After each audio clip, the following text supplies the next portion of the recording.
So we're in Boulder again at the University of Colorado with astrophysicist Kevin France, who has been working with sounding rockets for almost a quarter century now. He's only 43 years old. And tell me, Kevin, you said that you were attracted to the sounding rocket program.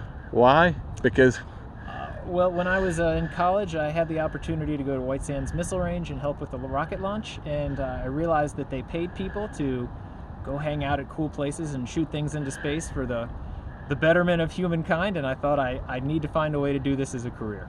and you've been here at UC Boulder in the astrophysics program for how long now? About 15 years now. About 15 years.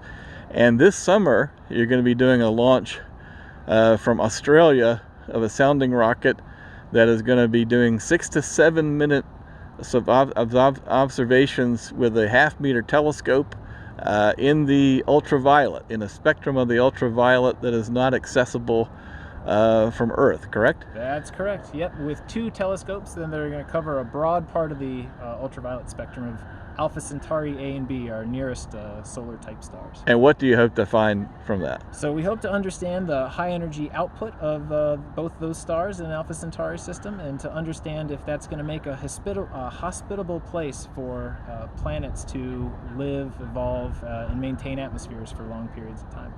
And so tell us, why this sounding rocket, why, this is very old technology. I mean, it started with the V2s that were brought over, the captured V2s after World War II at White Sands. And now we progressed. Technology has changed. The engines are much stronger, so you can actually do 6 to 7 minutes of observations. But for the average person, they hear 6 to 7 minutes. Man, that's not much time. How can you actually characterize these nearby stars with this technology? That's a great question, and with the more powerful rocket motors that we have now, we can put ever larger and more complicated experiments on top of those rocket motors. And so with a modern telescope with this advanced optical coatings and advanced detectors that we're flying, in 6 to 7 minutes we can get a high quality ultraviolet spectrum of a nearby star. And so the advances in rocket motor technology plus the advances in astronomical instrumentation allow us to do it even in a couple of minutes. And this is the research that you're doing with these rockets is really key to understanding potentially how habitable these not red dwarfs, but the F, G, and K stars might be.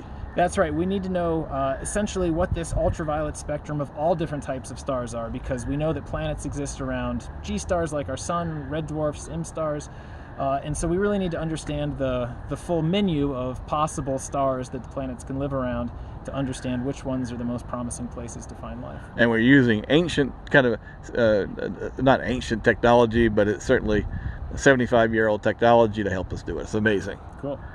Thanks so much for your time, Kevin. More to come on Forbes. Thanks.